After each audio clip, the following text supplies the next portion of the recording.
기존의 기업들이 가지고 있는 정보들을 동의 없이 필요한 목적에 쓸 수 있게 해주자. 그래서 이제 빅데이터 분석을 가능하게 해주자는 게 이제 가장 큰 진전이거든요, 사실은.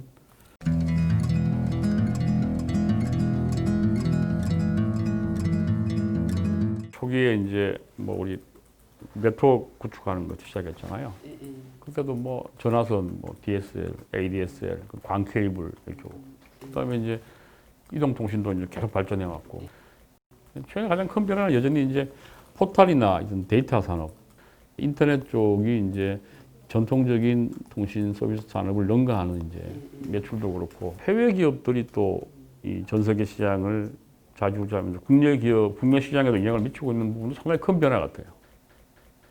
원래 통신 서비스 자체는 보면 국내용이잖아요. 지금 이제 OTT나 이런 데이터와 관련해 가지고 보면 이게 국제 비즈니스가 돼 가지고 글로벌 기업하고 계속 이슈가 생기는 게 큰 변화 같아요. 이쪽이. 전통적으로 우리가 반도체나 뭐 휴대폰 정도, 그다음에 망을 구축을 해서 뭐 온라인 게임이나 이걸 가지고 이제 IT 산업이 버텨왔는데, 동영상 서비스나 데이터 부분에서 뭐 넷플릭스나 구글 쪽이 워낙 막강한데, 국내는 이제 네이버나 이런 쪽인데, 이게 이제 네이버도 점점 더 이제 좀 경쟁이 치열해지고, 또 국내에서는 어떤 사회적 책임 뭐 이런 법안도 나오지만 그런 것에 대한 요구도 강해지니까 모든 플레이어들이 사실 만족하지 않는 어려운 상황인 것 같아요. 우선 데이터 3법은 데이터 이제 그동안 활용하고 보호 쪽에서 이제 우리 국내 법 규제가 보면 보호 쪽에 좀 많이 기울어 있었잖아요. 근데 이제 미국이나 이런 국가들이 데이터 활용 쪽에서 치고 나가면서 사실은 글로벌 IT 기업들이 이제 성장을 하고 있는데, 그래서 데이터 활용 쪽으로 좀 물꼬를 터주자는 차원에서 시작된 게 데이터 3법 이슈고, 가명 정보를 활용하게 한다든가, 또는 원래 수집 목적하고 합리적으로 관련성이 있으면 그거를 동의 없이 쓸 수 있게 한다든지, 기존의 기업들이 가지고 있는 정보들을 동의 없이 필요한 목적에 쓸 수 있게 해주자. 그래서 이제 빅데이터 분석을 가능하게 해주자는 게 이제 가장 큰 진전이거든요, 사실은. 그래서 기업들이 빅데이터 분석을 통해서 고객들에게 맞춤형 서비스를 제공하겠다. 가능하게 해준 거기 때문에 그런 면에서 이제 데이터 3법에 큰 의의가 일단 있는 것 같고요. 코로나 사태 관련해서는 이제 우리가 비대면 사회 뭐 이렇게 이야기하는데, 결국은 이 비대면이 활성화된다는 건 반대로 이야기하면 온라인 접촉은 강화되는 거잖아요. 이 온라인 부분이 강화된다는 건 그 결국 IT에 대한 그 수요가 점점 더 늘어날 수밖에 없다, 기업들이. 근데 기업들이 막 클라우드를 좀 더 이용을 한다든지, 온라인을 통한 네트워크를 통해서 수많은 데이터가 수집되는데, 결국은 이 데이터들을 분석하고 가공하고 하는 산업, 또 데이터를 분석하기 위한 AI. 그래서 이런 데이터와 AI의 중요성이 좀 더 커지는 사회로 가게 된다. 그리고 이제는 그 IT 기술을 내가 도입을 하면 조금 더 효율적일 것이다, 이런 차원이 아니고, 이제 IT 기술을 기업이 도입을 못하면 이건 승패, 생존의 문제가 될 수밖에 없는 거다. 그래서 모든 기업들이 그 업종을 불문하고 이 데이터와 AI를 통해서 생산성을 향상시킬 수 있느냐 없느냐, 그걸 활용하느냐 못하느냐, 그게 이제 중요한 시기에 와 있다는 생각이 저는 들어서, 이 코로나 사태가 결국은 그런 IT의 중요성을 다시 한번 일깨우는 계기가 된 것 같다고 이렇게 보입니다. 네, 옛날에 타다가 이제 플랫폼 중개 사업이, 플랫폼 운송 사업이 됐죠. 허가를 맡아야 되는데, 문제는 이제 그 플랫폼 운송 사업에 이제 택시 대수를 딱 한정을 해놨어요. 그래서 택시 숫자가 줄어드는 만큼 이제 주겠다는 거죠. 그래서 저는 이게 결국은 이제 택시하고 이제 기존의 이런 새로운 혁신 모빌리티가 경쟁을 하면 좋은데, 경쟁이 아니고 택시 수요가 없어지는 것을 그냥 대체하는 역할만 지금 하겠다는 거예요. 그래서 결국은 경쟁을 통해서 소비자들이 이제 효용을 얻는 건 어려워진 상황이잖아요. 그래서 저는 모빌리티 혁신을 사실은 이게 이제 그 성과를 가져오지 못하게 하고 택시화 시키는 방법을 택했다. 그래서 이게 신산업과 구산업이 소비자 선택을 앞에 두고 경쟁을 해서 택시도 규제를 완화하고 서비스를 개선하고, 또 이쪽도 뭐 지금처럼 경쟁을 하게 되면 소비자가 원하는 대로 선택하면 되잖아요. 근데 그걸 이제 이번에 막아버린 거죠, 사실은. 그렇게 보면 상당히 좀 아쉬운 측면이 있는 것 같아요. 새로운 산업을 그 옛날 산업의 틀로 그냥 맞춰버린 거잖아요. 그래서 하여튼 이 아쉬운 점이 있어서 하위 법령 제정 과정에서 좀 이런 부분들이 좀 더 유연하게 되면 좋겠다는 생각을 저는 하고요.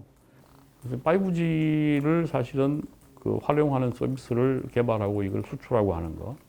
이 5G 투자와 관련해 가지고 좀 세계 선도국가가 될 수 있는 가능성이 있지 않을까 하는 측면에서는 5G를 좀 봐야 되지 않겠냐는 생각이 들고, 5G 문제도 결국은 데이터의 수집, 축적, 활용을 위한 기반이 되는 거니까 이 5G가 이제 만들어내는 새로운 어떤 서비스들, 아까 이제 원격 근무나 원격 의료나 뭐 자율 자동차나 이런 부분, 5G 네트워크가 필요한 어떤 그 응용 서비스로서 그런 부분들이 우리가 좀 개발하고 치고 나가야 되는데 그게 가능할지 여부는 좀 더 두고 봐야 될 것 같아요. 그래서 그거를 저는 대통령이 조금 더 적극적으로 나설 필요가 있다는 생각을 저는 해요. 이 5G 관련한 것도 보면 결국 그 통신사들이 이제 투자를 하고 비즈니스를 하고 그래야 되는데 현재 아까 말씀드린 것처럼 이제 CP하고 갈등이 또 최근에 있잖아요. CP들이 이제 자기들 성장한 만큼의 어떤 사회적 책임을 이제 지우라는 그런 사실 요구 사항인데 이거를 이제 그 인터넷 기업들이 이제 수용할 수 없다고 해버리니까 그러면 이제 ISP들도 결국은 이제 어떤 투자 인센티브라든지 투자로 인한 어떤 그런 수익이 불확실해지고 CP들은 계속 반대하면서 사회적으로도 이슈가 되고 하니까 그런 이제 결국은 ISP와 CP 또 저는 뭐 글로벌 CP하고 뭐 국내 ISP 간의 갈등들을 좀 해결할 수 있는 방안, 그걸 법을 지금 이제 제정하고 있는데 뭐 법으로든 또는 대통령이 나서서 좀 그런 부분의 갈등을 완화할 수 있는 부분들이 전제가 되지 않으면 아까 말한 그 선도국가로 가는 것도 상당히 어렵다. 이상하게 우리가 그 ICT 분야가 되게 앞서는데 규제만큼은 좀 규제 완화 부분은 좀 일본, 미국, 유럽에 비해서 늦어요. 시민단체라든가 뭐 여기는 원격 의료 관련 계속 이제 합의가 안 이루어지는 그런 측면이 있는 것 같습니다. 그래서 원격 의료는 아시겠지만 그동안 뭐 우리 의사들이 반대하는 이유가 하나는 뭐 오진 가능성, 안 보고 하는 거. 두 번째는 이제 대형 병원은 쏠림 현상이 있을 것 같다. 그거였잖아요. 둘도 사실은 뭐 전혀 타당하지 않은 지적은 아닌데. 근데 미국이나 일본이 이미 이제 오래전부터 시행을 하고 있고 좀 제한적으로 할 필요가 있지 않느냐. 그래서 이번에 코로나 때 보면은 전화로 이제 자기 증상을 이야기하고 의사가 그걸 처방을 해주면 약사한테도 안 가고 약사가 배달을 해주는 방식이었잖아요. 그럼 예컨대 그런 이제 감기라든지 또는 뭐 당뇨나 고혈압 같은 좀 만성질환 같은 거 초진이 아니고 재진이라면 그럼 그거는 뭐 굳이 대면하지 않고도 할 수 있지 않느냐. 그런 측면 조금씩 풀어가는 방법은 어떨까 하는 게 제 생각이에요. 그런 데이터를 이제 이렇게 내 스스로 결정해서 쓰고 하면 이게 다양하게 쓸 수 있는 길이 생기거든요. 우리나라의 어떤 규제도 글로벌 기업을 좀 견제하고 국내 기업을 좀 지원하는 역할을 하는 데도 필요하다, 규제가. 예전에 우리가 산업정책이라는 걸 이제 할 때 뭐 국내 산업 보호 이야기를 많이 하고 다시금 좀 그런 필요성이 있는 시기가 온 거 아니냐. 그래서 EU 같은 경우는 뭐 넷플릭스 같은 거를 이제 그 방송 그 사업 영역으로 포함을 시켜서 그 EU에 있는 그 시청각 미디어 서비스 지침이라고 있는데 이 지침의 대상으로 포함을 시켰어요. 그리고 이제 유럽에 진출할 때는 뭐 30% 정도는 EU 제작 컨텐츠를 그 방송해야 된다. 그 규제를 하고 있거든요. 데이터법 이슈도 하나 중요한 게 비식별화 전문가가 필요해요. 그래서 이 전문가 양성을 좀 빨리 서둘러야 되겠다는 생각을 제가 하거든요. 이런 데이터 관련된 새로운 신규 비즈니스가 상당히 많이 생길 수 있어요.